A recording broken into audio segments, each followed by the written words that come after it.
Dit is so voorreg om vanmôre hier so in die huis van die Here te kan wees en ek noem dit wat ons dink aan kerk, maar hierdie is 'n huis waarin almal bymekaar kom wat vir die Here lief is. And that makes us a family of God. So nou is hierdie huis, reg? Jammer vir die pakstoor dak. Okay, ons sal chandeliers, ons het chandeliers gehang om dit bietjie veiliger te maak vir almal. Dit is 'n voorreg en vanmôre begin ons met 'n nuwe reeks in Augustus maand met die woord wag.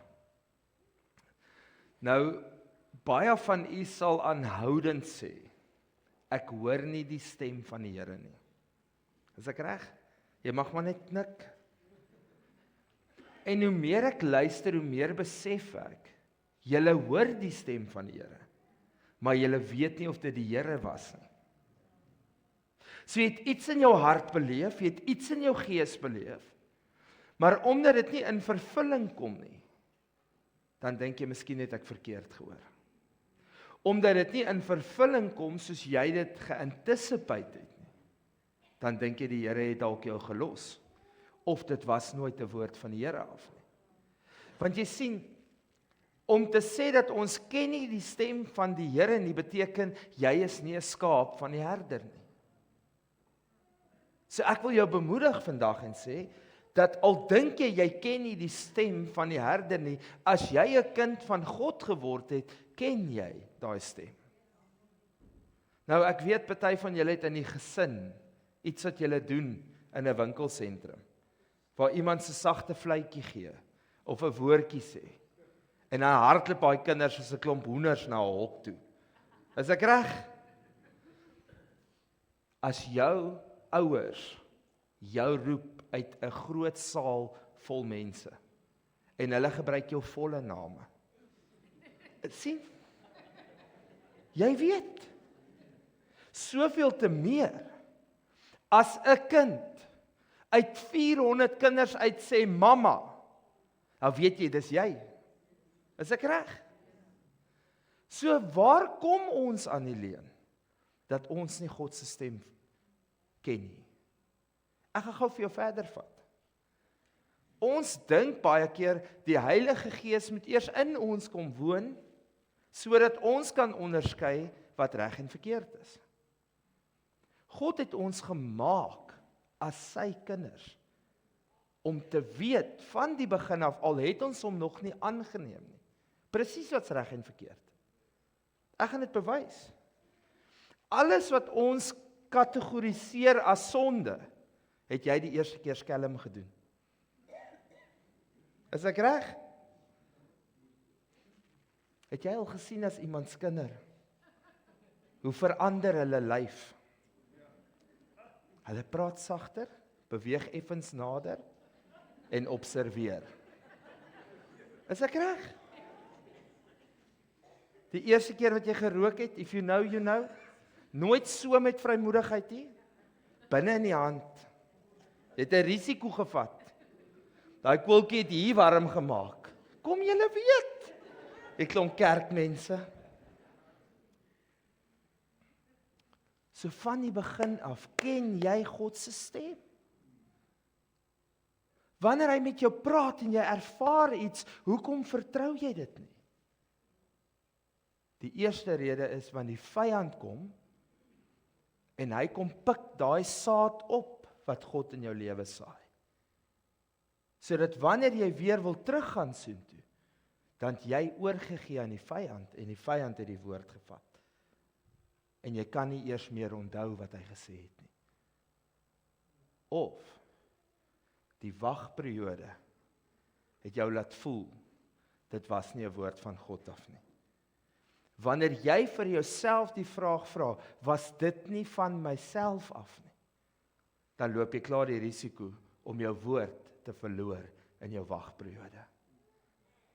En dan, die woord van God is so duidelik oor goed, dat al lees jy net een vers, is dit genoeg om jou staande te hou in 'n moeilike tyd. Is ek reg?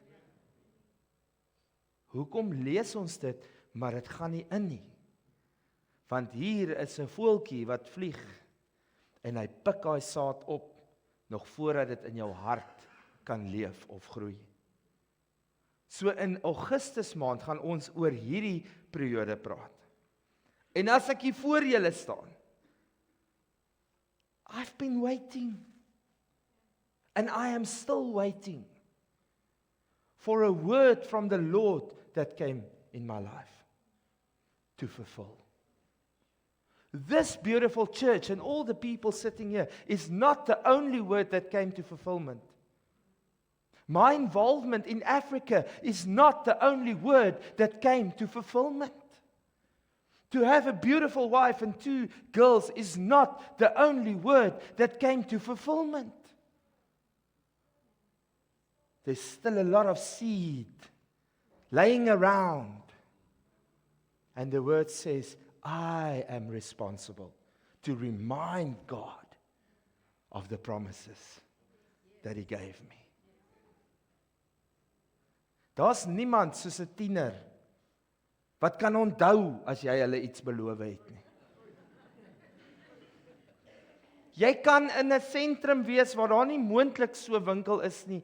As sy onthou, herinner sy jou. Sien myne nie?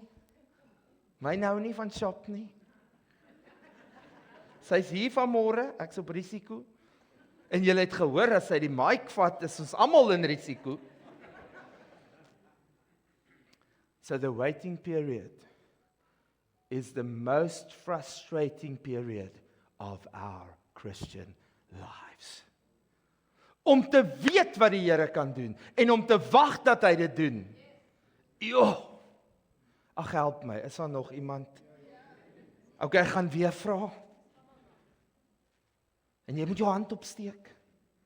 Anders gaan ek maar jou dismiss. Want ek moet met die ouens praat wat sukkel. Om te weet wat God kan doen en om te wag dat hy dit doen, is die mees frustrerendste tyd van ons lewe, kan ek sien. Okay, he's still people waiting on a word from the Lord. Want jy sien, ons raak moedeloos. En ek moes vanmôre voor die Here se 3 uur vanmôre en sê, Here, hoekom raak ons moedeloos? Want jy sien, ons ken die skrif wat sê, hy is nie 'n aardse pa. Hy is nie 'n mens dat hy vir jou sal lieg nie. But you see, we are programmed by people that when they make a promise, you are embarrassed to remind them of it. As iemand jou iets beloof het, en jy het nou daai ding nodig.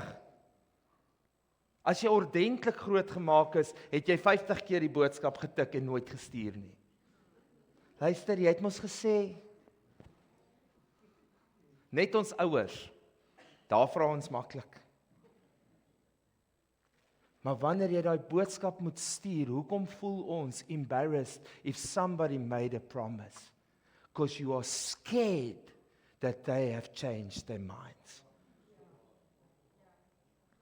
Vanmôre sê die woord, hy is nie 'n mens dat hy vir jou sal lieg nie. As hy vir jou 'n woord gee, is dit ja en dis amen.